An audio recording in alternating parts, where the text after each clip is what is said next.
টাকার পাহাড়, সীমান্ত পেরিয়ে গোপন বৈঠক আর পর্দার আড়ালে থাকা ক্ষমতাধরদের এক ভয়ঙ্কর ছক। একটি হত্যাকাণ্ড কি কেবলই আক্রোশ, নাকি এর গভীরে লুকিয়ে আছে রাষ্ট্র ক্ষমতার পালাবদলের নীল নকশা? শুটার ফয়সালের অ্যাকাউন্টে কোটি কোটি টাকার রহস্যময় লেনদেন আর সিঙ্গাপুরের সেই গোপন বৈঠক, কি ঘটেছিল সেখানে? আওয়ামী লীগের হেভিওয়েট নেতাদের সাথে বিএনপি নেতা মির্জা আব্বাসের নাম কেন একই সমীকরণে? গোয়েন্দা তথ্যে উঠে আসা 218 কোটির চেক আর দুবাই কলকাতার সেই গোপন আস্তানা এখন টক অফ দ্য কান্ট্রি। নির্বাচনের ঠিক 36 দিন আগে কেন অস্থির হয়ে উঠছে সীমান্ত আর রাজপথ? কারা ছিল এই কিলিং মিশনের মাস্টার মাইন্ড, আর কারা যোগান দিয়েছে এই বিপুল অর্থের? সব জল্পনার অবসান ঘটিয়ে আজ উন্মোচিত হবে হাতি হত্যার পেছনের হাড় হিম করা সেই সত্য কাহিনী। হাতি হত্যার তদন্তে নামতেই বেরিয়ে আসছে একের পর এক রাঘব বোয়ালদের নাম, যা পুরো দেশকে নাড়িয়ে দিয়েছে। তদন্তকারীদের দাবি, গত 6 মাস ধরে অত্যন্ত সুপরিকল্পিতভাবে এই হত্যাকাণ্ডের ছক তৈরি করা হয়েছিল। রিমান্ডে থাকা এই নেতার কাছ থেকে পাওয়া তথ্যগুলো এখন গোয়েন্দা সংস্থার প্রধান অস্ত্র হয়ে দাঁড়িয়েছে।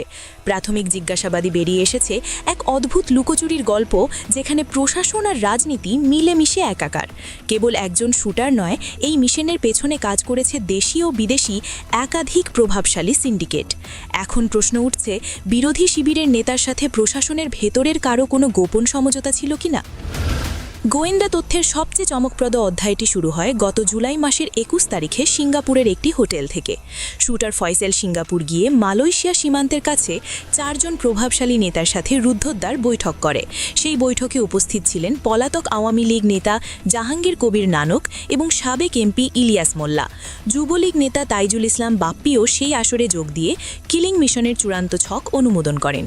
তদন্তকারীরা বলছেন, 5 দিন ধরে চলা এই বৈঠকে হত্যার পরবর্তী পালানোর পথও নিশ্চিত করা হয়েছিল। 26 জুলাই ফয়সাল দেশে ফেরার পরপরই তার পারিবারিক ব্যাংক অ্যাকাউন্টে জমা হয় বিপুল অঙ্কের টাকা। রাজনৈতিক বৈরিতা ভুলে কোন স্বার্থে এই নেতারা এক বিন্দুতে মিলিত হয়েছিলেন, তা এখন বড় প্রশ্ন। শুটার ফয়সাল দেশে ফেরার মাত্র কয়েকদিনের মাথায় তার সন্তানের নামে 55 লক্ষ টাকার ফিক্সড ডিপোজিট করা হয়। তদন্তকারী দল রাজধানীর বিভিন্ন ব্যাংক ঘুরে ফয়সালের সাথে সংশ্লিষ্ট মোট 38টি রহস্যময় চেকের সন্ধান পায়। এই চেকগুলোর মোট আর্থিক মূল্য প্রায় 218 কোটি 79 লক্ষ টাকা, যা দেখে খোদ ব্যাংক কর্মকর্তারাও স্তম্ভিত। সবচেয়ে বড় অঙ্কের 90 কোটি টাকার একটি চেক পাওয়া গেছে প্রাইম ব্যাংকের একটি বিশেষ শাখা থেকে। এছাড়া প্রিমিয়ার ব্যাংকের গুলশান শাখায় 35 কোটির 10টি চেকের তথ্য গোয়েন্দাদের হাতে এসেছে। এত বিপুল পরিমাণ অর্থ একজন সাধারণ শুটারের কাছে কিভাবে পৌঁছলো, তার উৎস খুঁজছে মানি লন্ডারিং ইউনিট। ব্যাংক ম্যানেজাররা ক্যামেরার সামনে কথা বলতে রাজি না হওয়ায় রহস্যের ডালপালা আরও ঘনীভূত হচ্ছে। অনুসন্ধানী টিম যখন চেক প্রদানকারী প্রতিষ্ঠানগুলোর ঠিকানায় পৌঁছায়, তখন বেরিয়ে আসে আরও বড় জালিয়াতি। রেনেসা ইন্টারন্যাশনাল এবং ড্রিম ইনফিনিটির মতো প্রতিষ্ঠানগুলো থেকে ফয়সালকে 172 কোটি টাকা দেওয়া হয়েছে। বাড়িধারা ডিওএইচএস এলাকায় ড্রিম ইনফিনিটির ঠিকানায় গিয়ে দেখা যায় সেখানে এমন কোনো অফিসেরই অস্তিত্ব নেই। বনানীর ম্যাম ইম্প্যাক্টস নামের আরেকটি প্রতিষ্ঠান 50 কোটি টাকা দিলেও তাদের অফিসটিও ছিল সম্পূর্ণ ভুয়া। ইন্দিরা রোডের চিশতি টেক্স নামের একটি কোম্পানি 4 বছর আগেই তাদের ব্যবসা গুটিয়ে এলাকা ছেড়েছে। অর্থাৎ অত্যন্ত চতুরতার সাথে কাগজি বা শেল কোম্পানি ব্যবহার করে এই হত্যার অর্থের যোগান দেওয়া হয়েছে। 7টি ভুয়া প্রতিষ্ঠান ছাড়াও 6 জন অজ্ঞাত ব্যক্তি ব্যক্তিগতভাবে কোটি কোটি টাকা ফয়সালকে প্রদান করেছে। হত্যাকাণ্ড ঘটানোর পর অপরাধীরা যাতে অনায়াসেই সীমান্ত পার হতে পারে, তার পূর্ণ দায়িত্ব ছিল আমিরুল ইসলামের। আমিরুল ইসলাম হলেন বিতর্কিত যুবলীগ নেতা তাইজুল ইসলাম বাপ্পির আপন ভগ্নিপতি ও প্রধান সহযোগী। গোয়েন্দা রিপোর্ট বলছে, দালাল ফিলিপের সহায়তায় হালুয়াঘাট সীমান্ত ব্যবহার করে ভারতে পাড়ি দেয় খুনিরা। হত্যার রাতেই ফয়সাল ও আলমগীর অত্যন্ত গোপনীয়তার সাথে সীমান্ত অতিক্রম করে নিরাপদ আশ্রয়ে চলে যায়। এই পালানোর পথ তৈরি করতে মিরপুর ও রূপনগর এলাকার স্থানীয় কিছু প্রভাবশালী ব্যক্তি সরাসরি কাজ করেছে। বর্তমানে আমিনুল গ্রেফতার থাকলেও বাপ্পির অবস্থান নিয়ে শুরু হয়েছে এক নতুন আন্তর্জাতিক লুকোচুরি। সীমান্তবর্তী এলাকায় কারা তাদের সহযোগিতা করেছিল, তার একটি তালিকা এখন আইনশৃঙ্খলা বাহিনীর টেবিলে। যুবলীগ নেতা বাপ্পির অবস্থান শনাক্ত করতে গিয়ে জানা যায়, তিনি দীর্ঘদিন ধরে কলকাতার একটি ফ্ল্যাটে আত্মগোপনে আছেন। কলকাতার রাজারহাট এলাকার একটি 4তলা ভবনের নিচের তলায় তিনি অত্যন্ত সতর্কতার সাথে বসবাস করছেন। সেখানে তার সাথে আওয়ামী লীগের আরও 4-5 জন সক্রিয় কর্মী রয়েছেন, যাদের বিরুদ্ধে একাধিক মামলা রয়েছে। অনুসন্ধানে দেখা যায়, তারা সেখানে নিজেদের পরিচয় লুকিয়ে পুলিশ বা প্রশাসনের লোক হিসেবে পরিচয় দিচ্ছেন। সেই আস্তানায় উজ্জ্বল, সাজেদুল এবং ওমরের মতো যুবলীগ নেতাদের উপস্থিতিও নিশ্চিত হওয়া গেছে। বাপ্পি সেখানে অবস্থান করলেও সরাসরি কারো সামনে আসছেন না এবং অত্যন্ত সুরক্ষিত যোগাযোগ মাধ্যম ব্যবহার করছেন। ভারতীয় কর্তৃপক্ষের কাছে তথ্য থাকলেও তারা আনুষ্ঠানিকভাবে এই অপরাধীদের উপস্থিতির কথা স্বীকার করেননি। হত্যাকাণ্ডের পরদিন র্যাব জর্দারিরা শুটার ফয়সালের বোনের বাসার পাশের একটি পরিত্যক্ত স্থানে অভিযান চালায়। সিসিটিভি ফুটেজে দেখা গেছে ফয়সাল তার মাকে নিয়ে সেখানে কিছু একটা হুন্নে হয়ে খুঁজছিলেন। সেই স্থান থেকে র্যাব বেশ কিছু তাজা গুলি উদ্ধার করে, যা হত্যায় ব্যবহৃত গুলির সাথে হুবহু মিলে যায়। ওই বাসা থেকেই উদ্ধার করা হয় কোটি কোটি টাকার সেই রহস্যময় ব্যাংক চেক ও বিভিন্ন দলিলাদি। এই আলামতগুলো প্রমাণ করে যে হত্যাকাণ্ডটি কোনো তাৎক্ষণিক ঘটনা ছিল না, বরং এটি ছিল পেশাদার কাজ। গুলি ও চেকের এই সমন্বয় প্রমাণ করে যে খুনিদের পেছনে ছিল বিশাল এক আর্থিক ও অস্ত্রধারী শক্তির মদদ। ফয়সালের বোনকেও এখন জিজ্ঞাসাবাদের আওতায় আনার প্রক্রিয়া শুরু করেছে বিশেষ তদন্ত দল।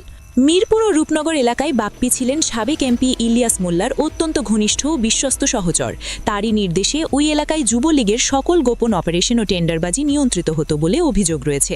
এলাকাবাসীর মতে বাপ্পির রাজনৈতিক কার্যালয়টি এখন অন্য গ্রুপের দখলে থাকলেও তার আতঙ্ক এখনও কাটেনি।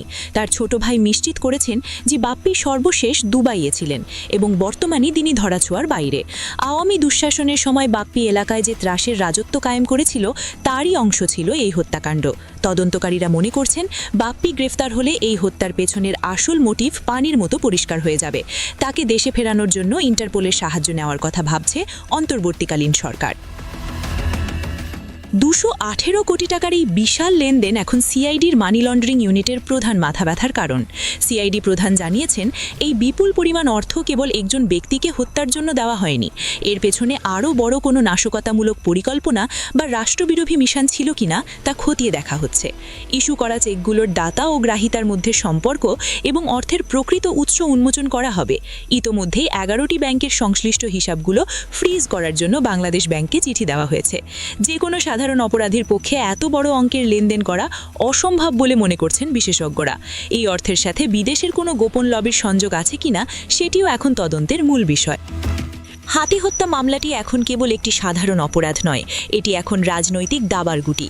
মির্জা আব্বাসের তথ্যভাস আর আওয়ামী লীগ নেতাদের সম্পৃক্ততা দেশের রাজনীতিতে নতুন মেরুকরণ তৈরি করেছে। 218 কোটি টাকার এই রহস্যময় লেনদেনের শেষ কোথায় এবং কারা এর প্রকৃত সুবিধাভোগী তা সময়ই বলে দেবে। শুটার ফয়সাল থেকে শুরু করে বাপ্পি কিংবা মির্জা আব্বাস, আইনের হাত সবার দিকেই প্রসারিত হচ্ছে। অপেক্ষা এখন সত্যের পূর্ণাঙ্গ প্রকাশের এবং খুনিদের দৃষ্টান্তমূলক শাস্তির মাধ্যমে ন্যায় বিচার প্রতিষ্ঠার জন্য। আগামী নির্বাচনকে সামনে রেখে এই তদন্তের ফলাফল জনমত গঠনে বড় ভূমিকা রাখবে বলে মনে করা হচ্ছে। বাংলার মাটি থেকে সন্ত্রাসীদের চিরতরে নির্মূল করার এই লড়াই এখন চূড়ান্ত পর্যায়ে।